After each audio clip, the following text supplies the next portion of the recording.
Hey guys, back again with another video. This is a vlog, but it's more a video response to Shenmue, so I think I'm saying his name right, I'm probably not.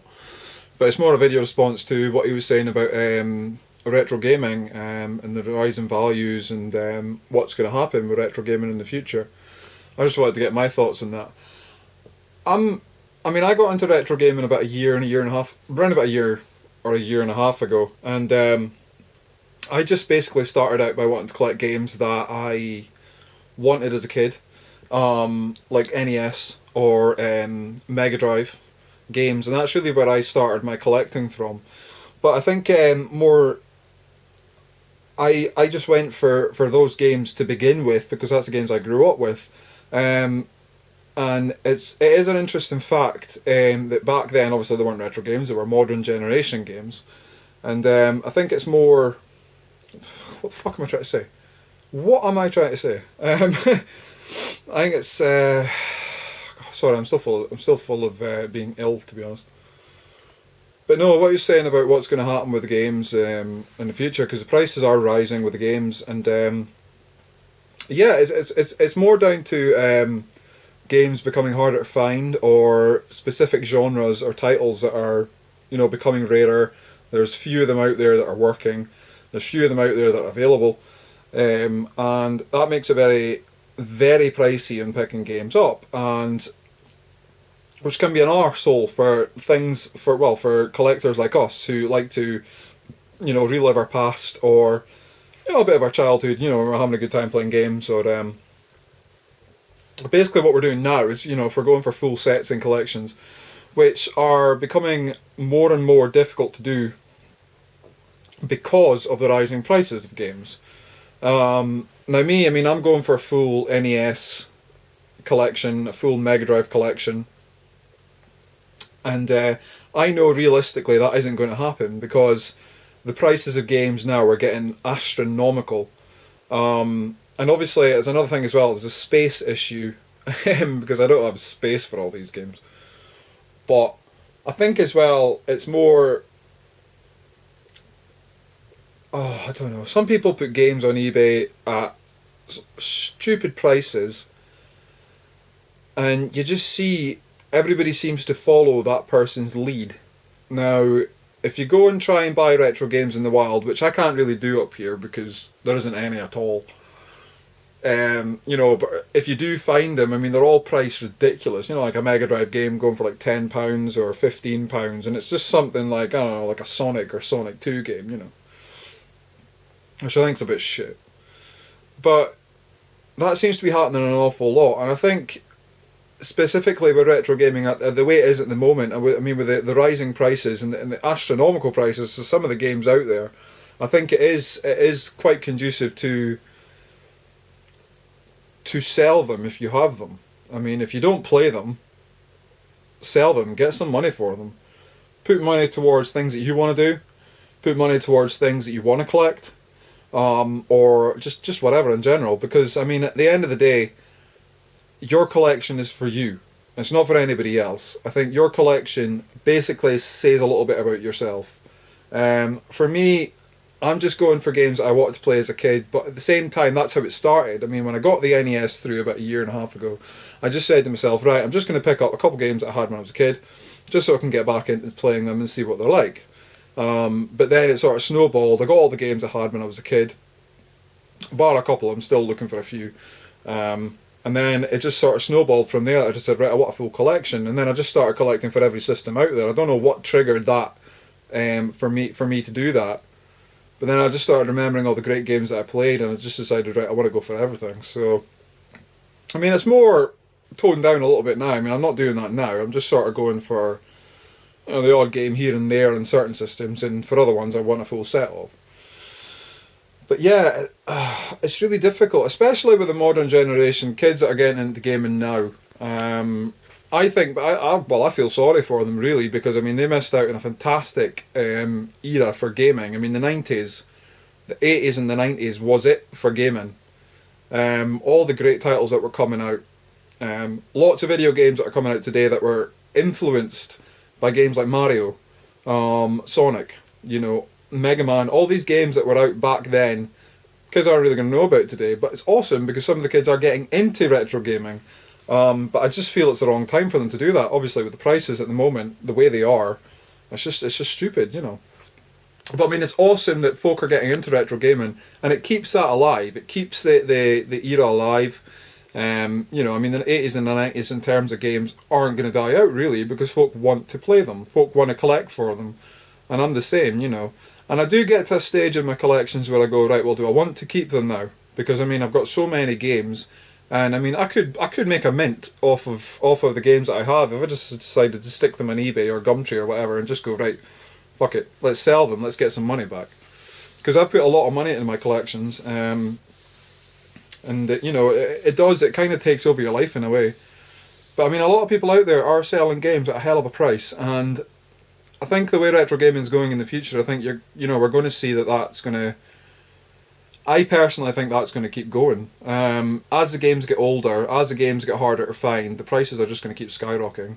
I mean, one system in particular that Shem Yuso did mention was the Super Nintendo, and I had a little bit of a wee discussion with him about it. And yeah, the prices for those games are astronomical at the moment.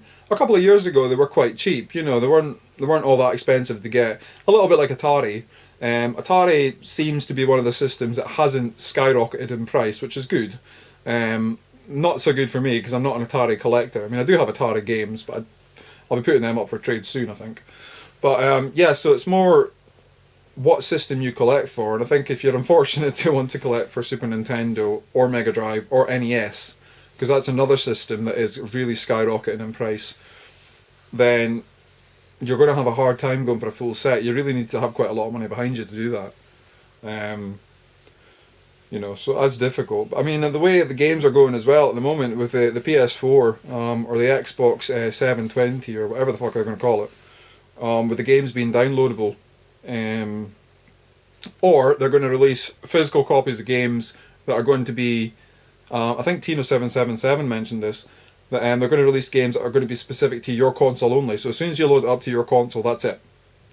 The retro gaming or the gaming trade community stops right there. There's not going to be any more trades or whatever going in.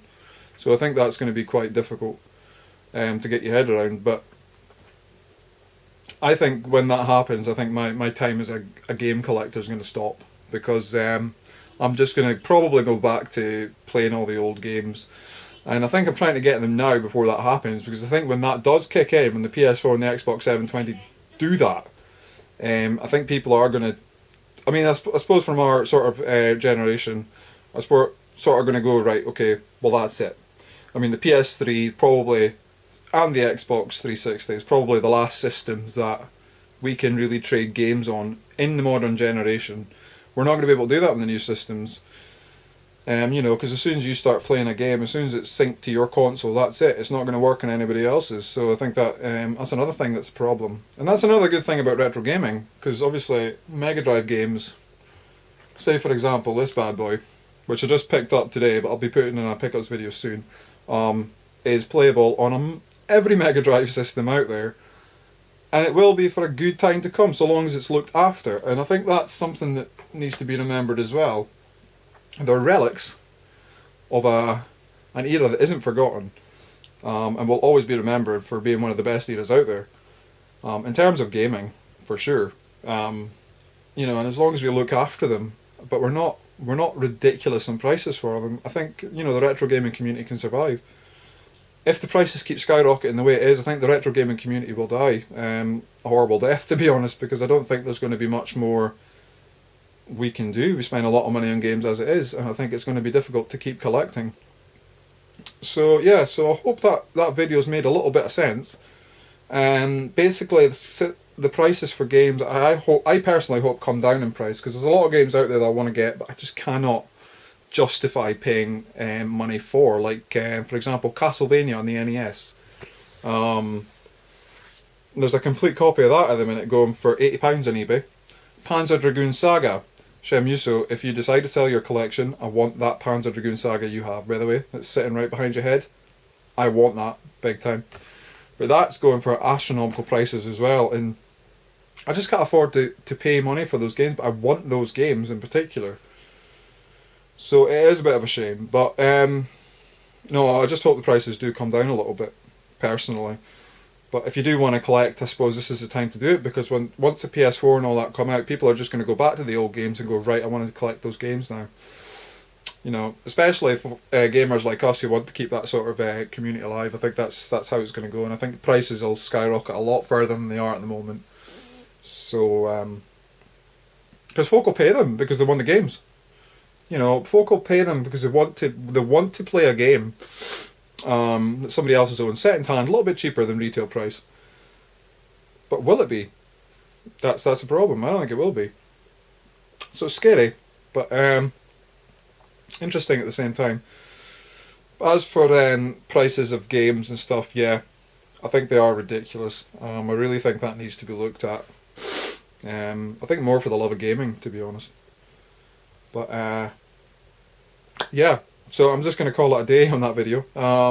So I hope you enjoy. Please rate, comment, and subscribe. Please go and check out Shem Yuso's views in the videos and the views on what we're speaking about, because I think he makes a lot more sense. I had a lot of ideas of what to speak about before I started shooting this video, but it seems to have just slipped right out of my head, as it normally does. But yeah, I might do a response to this one in vlog 4 or something, once I remember what I was wanting to say. But yeah, go and check out this video. I'll leave the link to it below. And yeah, so cheers guys, and I'll speak to you soon. Oh, and also as well, if anybody wants to do a video response to my video or his video, because he started this whole thread, so go and do a video response for his video. Or you can do one for mine, whatever. That would be awesome. But yeah, so what's the future of retro gaming? What's going to happen? Especially when the new systems come out. How's it going to go? What's the prices going to be like? All interesting questions, and I don't think we're really going to see the answers for them for a couple of years yet. But I just think prices are going to skyrocket, and I think games are going to be even harder to find now, which is a bit of a worry. But we'll see what happens. Anyway, take it easy, guys. See you in the next video. Bye for now.